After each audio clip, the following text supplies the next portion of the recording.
Dragon Wolf Tech. So, Jason, thank you so much for coming on to talk to me today. I think that this is going to be a really great and interesting conversation. I think that we both have some unique experiences that we can kind of add and talk about. And this also may be a tough conversation. Maybe for me it will be, maybe for you it will be, I'm not sure. And then maybe some of the people that are watching this, they may not agree with both of us or either of us or any of us, and they might hate us afterward. But that's a chance I'm willing to take because I like to talk about tough stuff on my channel. I had Zay on my channel about a year ago, and we kind of talked about racism that occurs in blockchain and crypto and sexism and different stuff like that. And I think that this topic that we're going to touch on is kind of relevant to what's going on in the world today. So do you want to tell everybody a little bit about yourself before we get started? Well, hi everyone. My name is Jason. I'm a journalist and content creator in the Bitcoin and cryptocurrency space. And I'm just happy to be here. Thank you for having me, Wendy. Awesome. I'm just going to type in the chat really quick how the audio, because nobody's saying anything. And then let me open up one more YouTube tab just in case, just so I can kind of do the moderation as well. So sorry about this, guys. There's always technical difficulties that occur with YouTube because that's what happens. Jason, do you want to go ahead for now and then kind of talk about what we're going to speak about today? Okay, sound is good that they said. Did you want to talk about what the post was that I had sent to you? Well, what the post was, a group on Instagram actually posted a message basically saying on August 11th that they think that what should happen is Black people should all in various values buy Bitcoin. Okay. And what would happen, or the idea is if that happens, it would raise the price of Bitcoin up, showing the buying power of the Black community. Do you want to get into the problem with that first, or do you want to? Okay, so a little bit of background about myself, you guys. I grew up. I guess I have to identify with white because of the color of my skin, even though I'm half Sicilian. On my father's side, they're Jewish, and both sides actually experienced racism when they first came over here. I'm third generation immigrant. I want to say I'm the first person on my father's side to graduate college. I'm not sure. But anyways, I grew up very, very poor. I understand about not being educated in tech. I understand some of the issues that being in crypto, especially right now with myself, there's a lot of things I don't understand, a lot of technical things that are hard for me to understand. And I saw this post, and I understand that there is racism in the United States. People with different skin colors, they're treated differently, and it happens. It's unfortunate that it happens. It's not right that it happens, but it does occur.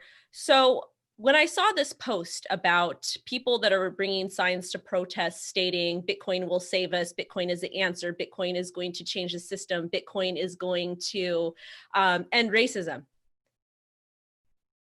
I don't think it's going to end racism, and I don't think it's going to necessarily change the system right away. And the reason why I don't think so is because it's so hard to use. It's not easy to use. I myself have been in crypto for like 3 years, and it's still very challenging for me to use Bitcoin, to use my ledger, to even convert it to fiat and make payments.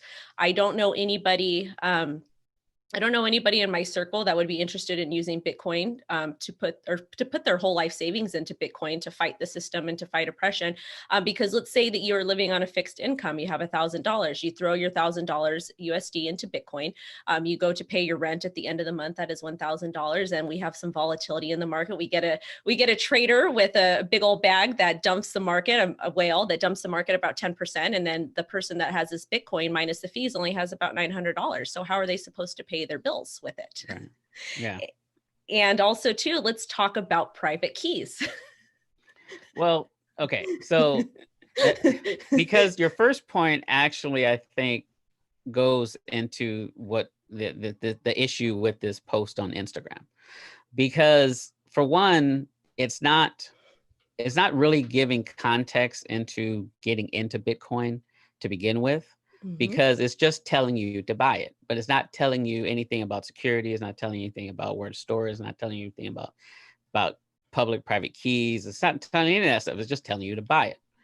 The other thing is that unless you put up a sign telling people you just bought Bitcoin, no one knows. Right. Right? No one knows if that bit of code that is that shows the transaction came from a white person or a black person. Exactly. That's not the way it's set up. Right. Right. So the idea that we're going to get millions of black people to dump money into Bitcoin all at the same time becomes irrelevant because we can't tell you did it. That's true. You know what? That's a good point that you brought up. And I kind of should have thought about that. But the whole purpose of Bitcoin is to be decentralized. Let's say that I want to send you money, and let's say you're all the way in Europe and I'm here in California. I don't know, let's say I don't know you. I'm just hiring you to do work. I want to send you money. I can go ahead and do that. Or let's say that there's somebody, he's in Africa or he's in like Scotland or whatever. He's the miner.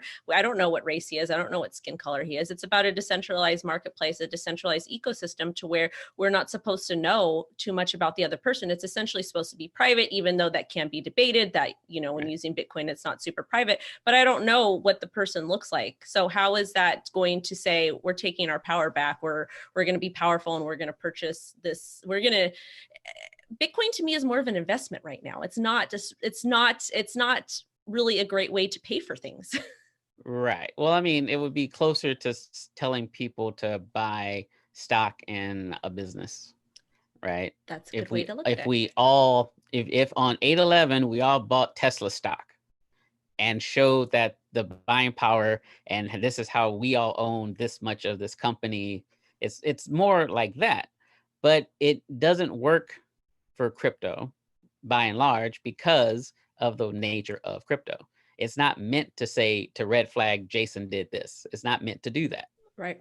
Right. So if you go and start posting your wallet on Instagram so that we can verify that you did it, well, that's different. Right. So that's another thing too, is that there's, like me personally, as privacy. I have a little girl. I have a 3-year-old little girl, and I do not want people to know my wallet addresses. I have specific wallet addresses like down below on YouTube, like where if people want to tip me, they can tip me. But those are not like my main wallet addresses, where I have majority of my holdings. And I don't want people to know like a specific wallet address that I'm accessing to transfer money onto like my crypto.com card, knowing exactly how much money I have and whatnot, because God forbid they find out I shop at Target on X Street and then they go and they want to come kidnap my kid or they want to do something like weird. I don't want people to know that. Like, right. I don't want people when I'm walking down the street, I don't really want them to know that I own Bitcoin. I don't want them to know my daughter owns Bitcoin. To me, that's kind of scary, don't you think? Right. Well, I mean, and that's kind of one reason why a lot of us in this space don't use our real names, is for that very reason. I mean, I'm a journalist, so I tend to have to use my real name because it goes along with the territory. Right. But then again, I don't promote price, and I don't. What's the shill. term that they use? You can call me a dirty shiller. That's okay. First off, that's not true. Secondly, but that's correct. Right. So, so it lends itself to being a little bit more in the public than say your typical crypto enthusiast. Right. But at the same time, it's not, you don't have to give that information, right? It's your right not to have to give your full name. It's your right not to tell people where you live or what city you're from. So it's kind of both at the same time. That's true. Another thing too, I was talking to a trader friend of mine and I was telling him, I was like, this is going to happen on this day. I was like, does your TA line up with this? And he's like, dude, he's like, thanks for letting me know that this is happening. But it's kind of like if you're a whale or you're a market maker and you're interested in like manipulating the market, it's like a pretty easy thing to do, is because you're going to see all this buying power coming into the market, pushing price up. So it's an easy way to long, and then it's an easy way to have the market dump back down, and then you get stuck with all these people that have invested money in this cryptocurrency that is, or this asset that is supposed to end whatever issue is going on, and then these people end up as bag holders in a way. Right. Well, I mean, the only thing that really saves them from being a bag holder is the fact of how much Bitcoin is worth already. Right. Right. So if I put $1,000 into Bitcoin and Bitcoin goes down $1,000, I'm probably going to see some fluctuation, but I'm not going to lose all my money. That's true. right? But let's say there's a whole lot of buying power that comes into the market. Let's say price breaks. Let's say price goes back to all-time high on 811 and hits up to 20K.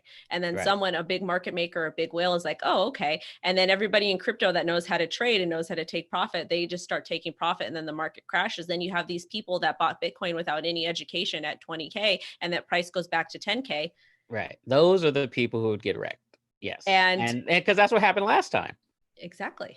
Right. Because you had people buying in at $15,000, $16,000, $17,000 because the notion was we're going to 100K.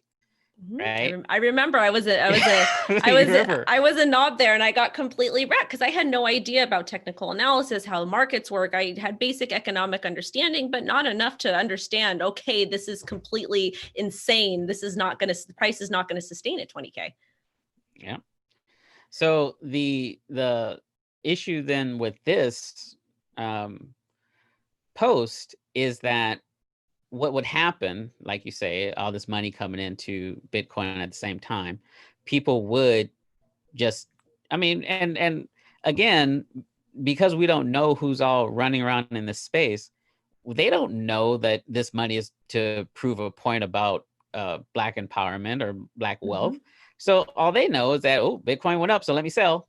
Exactly. Yeah, because you said that because I think this post was on Instagram, right? And there's not a whole lot of crypto people on Instagram. I couldn't even see it on Twitter. So, because I was like searching on Twitter, trying to pull some information up about it. I was searching the internet and I didn't see it. So I'm just like, this is kind of bizarre because I guess no one is really going to have an idea as that this is a whole empowerment thing, that's what people are doing. Right. Like you said. And then the other issue is education, because I looked on the post, and you guys, if you want to go to my Twitter post, I posted it on Twitter. It doesn't really say, all it kind of talks about is taking power back and Black empowerment, which I fully support 100%. I support any person that wants to better their life, regardless of their skin color, making positive life choices. But if you want to make a life choice, I feel that you should be educated on the matter and just not buy in. Like, who goes into a TD Ameritrade and buys $100 worth of stocks without knowing what they're doing? Right. Well, that's why they have financial advisors for you to talk to, right? Right. Well, and then, but to go back to the topic of the video, as far as, with Bitcoin, there was let me put it this way. One of the people that became very popular online during the protests was this young man who basically was saying that Black people need to opt out of the economic system. Right. And the best way to do that is by buying Bitcoin, right? What's your message to the family of George Floyd that's going to have funeral services this week? What do you want to tell them? I'm deeply sorry for your loss. Unfortunately, we live in a system that will not allow us to thrive or strive and has continually been literally on our necks. So my macro solution for this problem for everyone is to opt out and exit the economy as a whole. And the way we do that is by buying Bitcoin. Right. And the reason why I applaud that and I'm hesitant with this is because he gave you that was just a short clip. He had a longer speech that he gave later on, and he laid out why. It's like, look, this is a economic system that can be argued to be racist, and you keep trying to change it from within, and that's not what's going to happen. What you need to do is get out of it so that they can see what they lost, and then they come to the table to get you back in. Right. Right.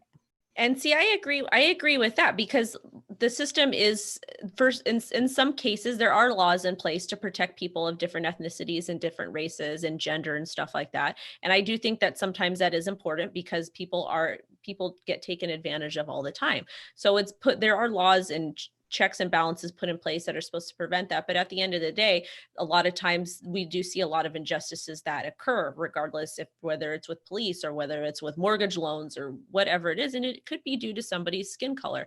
But before you make a choice, especially with your money, I feel like you need to have, like you said, need to have a guide, need to have an understanding of what this is.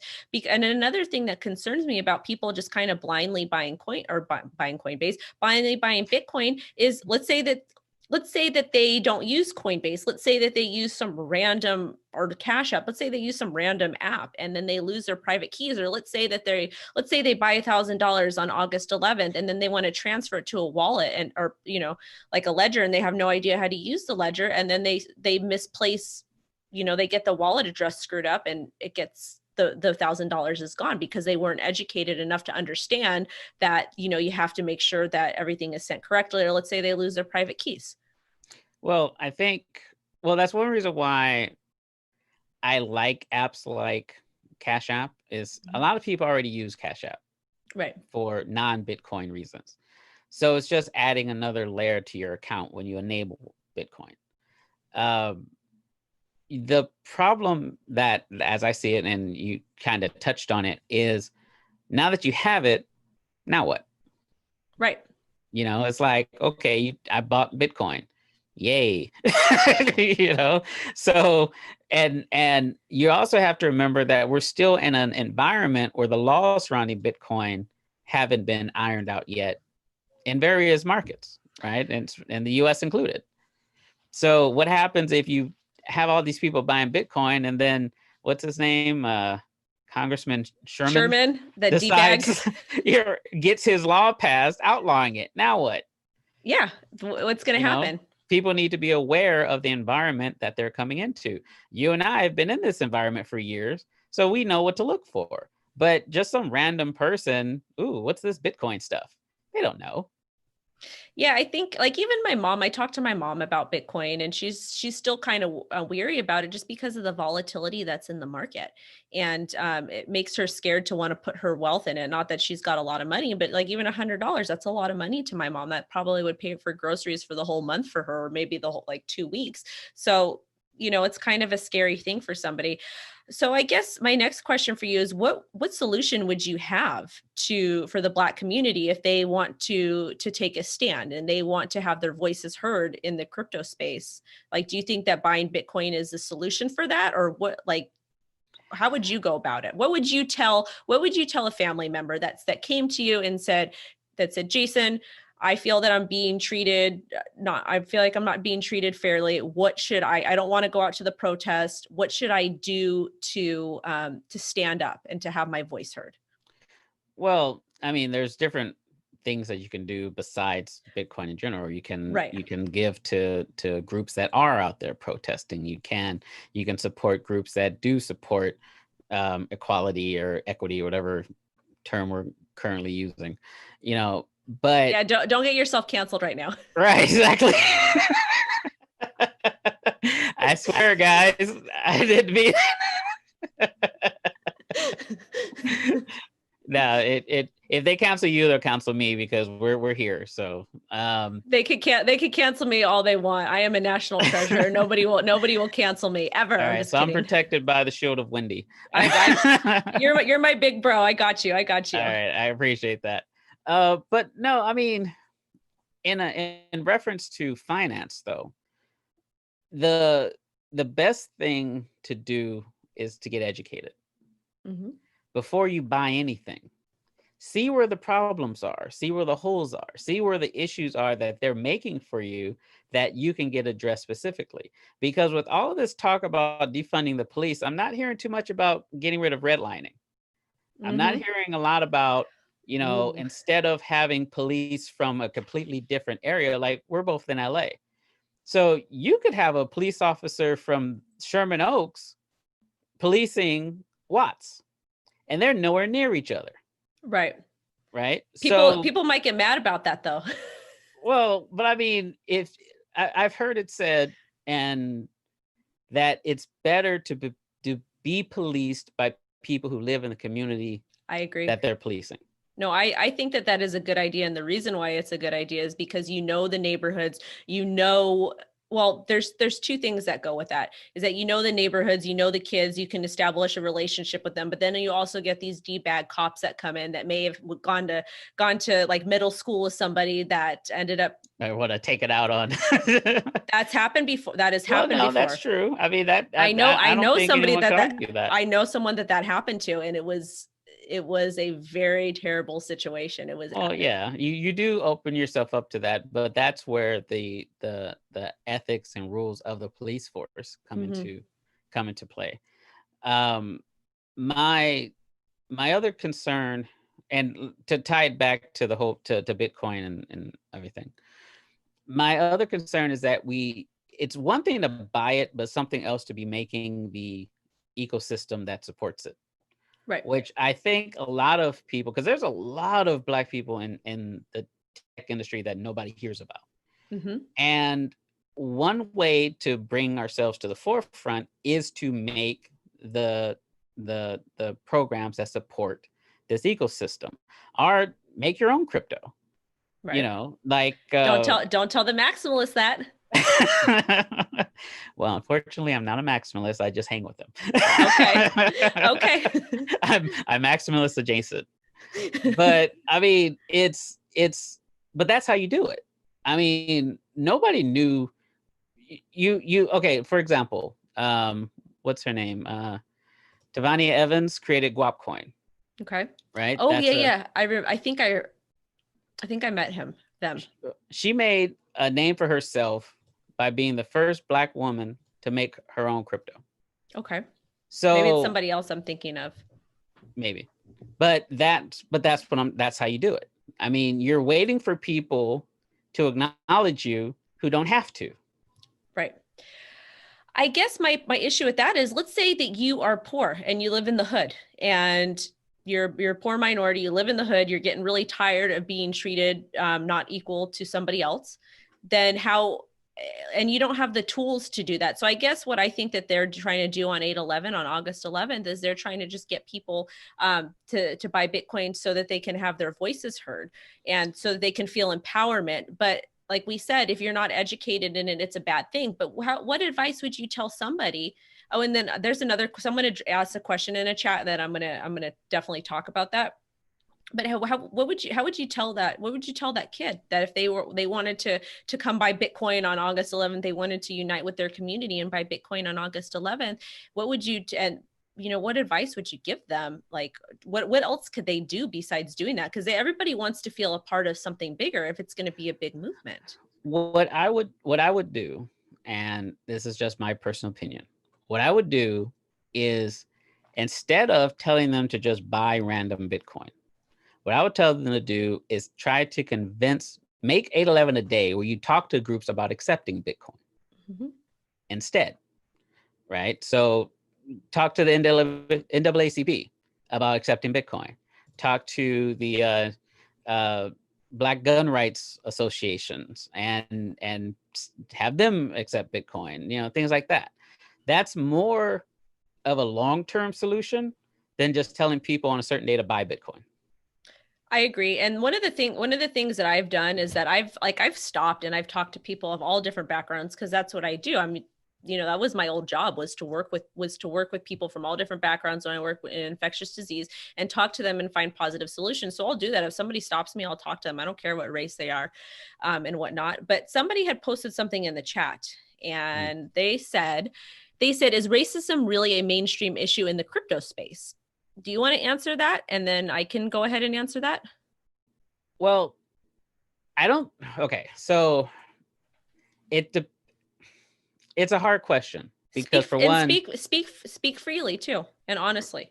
Well, it's the reason why it's a hard question is because of the nature of crypto. Right. And like I said before, no one knows that you have it unless you tell them. Right. So the real question shouldn't be the crypto space. The real question should be crypto Twitter, our crypto conferences, crypto businesses, the companies that make them. Is that an issue? The other thing is, people are so into what they're doing, the coding, the programming, the infrastructure, they're not even thinking about the fact that everyone in the room looks like them. Right. Right. So if it is a problem, it's a problem generated by just not being cognizant of what's going on around you. Okay. But I don't think I haven't met too many people I would label as racist in this space. But then again, I don't talk to them outside of crypto. So I don't know what they're doing at home. I don't know what their personal views are, because we never talk about it. So me personally, I have seen a lot of words being said on crypto Twitter, regardless if they're from like just trolls or from kids. And when I see that stuff, I'm like, are you guys, I'm like, this is 2020. You guys still talking like that? Like, this is not acceptable to be speaking that way. And that's when I had Zay come on and we kind of talked about that, because he had made a post. I forgot what the post had said, but he was like, if I see somebody at a conference that I saw use the N-word on Twitter, I'm coming at them like this or something like that. Yeah. Because I see that a lot. I'm thinking to myself, like, what in the actual heck? So there are people that still use those type of words, that still think that way. Of course. Sure. Of course, people aren't going to say that to somebody else's face. They're going to be really brave behind an avatar and Right. Well, no, and I'm sure that's true. But I mean, the crypto isn't just crypto Twitter. Right. A lot of people think that, and it's not. It's not. But and unfortunately, the internet being the internet, people will act a certain way online that they wouldn't act to your face. Right. But by and large, but then again, I guess because my circle on crypto Twitter isn't really that big. Right. So that's why I don't see a lot of, because I don't really deal with people that, like if you're a knucklehead on Twitter, you're probably a knucklehead in real life. So I'm going to leave you over there. So, yeah. So in closing, before we get going, we kind of touched on the date of August 11th. There was a call to action on Instagram calling for the Black community to kind of step up and buy Bitcoin to essentially, end racism. Me personally, I don't think that is going to fix racism. I think that it is still going to be there. I think the way you fix racism is at home with your kids. What we do at home with our daughters, we talk to her and, she asks questions, we answer them, and we don't treat people differently by skin color or by race and whatnot, because my husband has a darker complexion than my daughter. And maybe because she's growing up seeing that, she has different family members that are different colors, that maybe it's going to kind of just go over her head.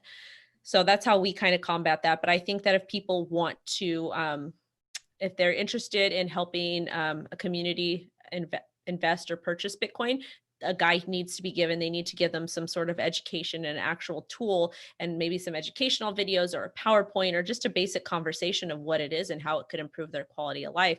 But I don't think that it will solve racism. And then if you want to give your closing thoughts as well. Well, like you said, you solve racism at home. And the thing about Bitcoin is I do believe Black people should become involved in Bitcoin and the crypto space, because 100%. That's the future. But you should do it on your own terms and with a foundation of education, and not worrying about how much it's valued at. Right. Learn about what makes it work. Learn about the different variants of it, the altcoins, whatever. Just start with education first, and then start looking at buying it and the value of it. And most of us aren't traders. Most people in this space are holders. And don't let someone talk you into just throwing your money around into different random things. Start with the basics, start with Bitcoin, start with the fundamentals of being your own bank. Because at the end of the day, that's really what it's all about. It's not about going to the moon. It's not about Lambos. It's about being your own bank and peer-to-peer electronic cash. I mean, that's what the white paper said. So, it's good to get in, but get in cautiously, get in with the spirit of education, and then let it evolve from there. That's the best, safest way to do it.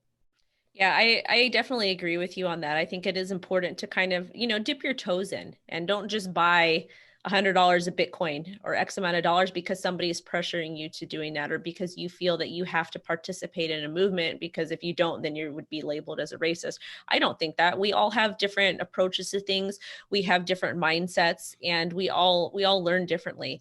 And just because somebody is not speaking out about a particular topic does not mean that they support that topic, or their silence is supporting it. Maybe they just don't feel comfortable speaking out, or maybe they're not educated enough to speak out, or maybe they support it, but they just don't want to. And you shouldn't force anybody to make an opinion on something, because that's, to me, that's censorship, right? Right. Well, and that's the other thing is that right now we're in this whole cancel culture thing where if you don't walk the way we want you to walk, we'll end you. Well, that's not freedom. That's not freedom of any sort, and that's not how I wasn't raised to believe in doing that to people. So just because you don't hold all of my views doesn't mean I'm going to tell you that you can't have your own. I mean, in fact, we should be talking about it. Like, Mhm. why do you feel that? Why are you like, why is someone a maximalist instead of someone open up to the broader crypto space? We need to have those conversations so that people can make their own informed decisions. Right. I think, and also too, back to what you said, if let's say somebody's quiet about something, maybe they're just too scared to speak up or they don't feel comfortable speaking up Or because, they don't know what to say. yeah, because I mean, it's complicated. it is very complicated. For example, they say that when a person, when a person passes away, this is just a scenario. When somebody passes away, sometimes at funerals, you'll see people laugh, you'll see people cry, you'll see people happy, you'll see people sad, you'll see all these different emotions. And the reason why the humans have emotions is because we process grief, we process triumph, we process adversity different than somebody else. Just because, let's say you and I are both taking a test for something that we really want in life. Let's say I get an A on it and you get an A on it and I celebrate and I'm super happy, but then you cry because you're so happy. Just because you're crying and because I'm happy doesn't mean that we're both not, like, deep down inside, doesn't mean that we both don't feel good about it, but we just process our emotions differently. Right. Well, and that we're all dealing with the tragedy of what happened. It's what's been happening, quite frankly, Mhm. and the situation with George Floyd and Breonna Taylor and things like that. Those are hard tragedies, and especially in the case of George Taylor, we all watched it. Yes. So it's hard. You have to process that. What did I just see? Oh my God, what just happened? And then you try to come out of that, and then, okay, what are we going to do? Right. Right. But we can't force people to lockstep in a response because that's not the way people are. And quite frankly, people get resentful when you do that. Yeah. And I mean, I know me personally, because I've experienced a lot of death in my life and they've all been, death around different things. But if somebody was to tell me, Wendy, you need to act this way and you need to grieve this way, it's like, Who are you to tell me? like, well, that's what I mean. like, if someone told me that in a face of some tragedy, like say, God forbid, something happened to one of my parents, and someone then told me, well, you need to act like this. My first question is, who are you and why are you talking to me? exactly. Right. And that's what people don't seem to understand when they start telling people they're not doing something right. Right. It's basically doing that. Well, like for me, my brother, and I might have told you this, I don't remember. My brother-in-law, he was killed by police officers. He was in a chase and he was killed by police officers. And this happened about 10 years ago. And at first I didn't, he didn't have the cleanest record. And at first I wasn't, like, we were sad about it and I was sad about it, but I grieved differently. So like the first couple of years I was like, okay with it. I was like, okay, this is what happens. This is life and death. But now that I'm starting to see more and more things in the media and in the news, I'm like, my brother, like now I'm starting to, like, it's starting to impact me differently, even though that his death was about 10 years ago. Like things are there, it's starting to impact me differently. And I don't know if that's because I have post-traumatic stress from like other traumatic things that have happened to me, or just because I've lost so many people. But I grieve differently than somebody else. And just because I'm starting to feel sad about it. And then there's some days I feel like really good. And there's other days where I think about somebody that I lost and I'm like, okay, this sucks. I'm feeling bad today, Yeah. Well, the same thing with me. Like I've had, my oldest brother passed away when I was really young, and, I didn't know what to do with that, Right. so I just shut down, and people wanted a reaction, but I was like, I can't give you one. I can't process this, so. And after a while, you start acting out like, for me, acting out was in the form of heavy metal and punk music. So I mean, it was like, but people process things different. I could have raged out. I could have turned to alcohol and drugs. I could have turned to violence, but I didn't. I internalized, right? But that's why you can't expect people to give you the same response to every situation. People just aren't built that way. Right. Well, you guys, in closing, first and foremost, thank you, Jason, so much for coming on. If anybody's watching this and you guys do want to know more about Bitcoin, or you want to get Jason's perspective on something, if you are a project that needs an article written, or if you want to appear on his channel, his links are down below. You can contact him. If somehow, some way you're not able to contact him, you can contact me. I vouch for him. He's like a big brother to me. I will link you guys with him. And kind of in closing, it kind of sounds like Jason and I both don't think buying Bitcoin will end racism today. Maybe tomorrow we'll change our minds, but not today. And we think that, well, I think that it starts at home. So love your kids and teach them to love other people and to love other people for who they are inside. And again, if you guys do want to know more about Bitcoin or know how it can improve the quality of your life, and not even consider price, you can talk to either of us. And thank you again for watching, and thank you so much for coming on, Jason. Thank you for having me. I appreciate it. All right.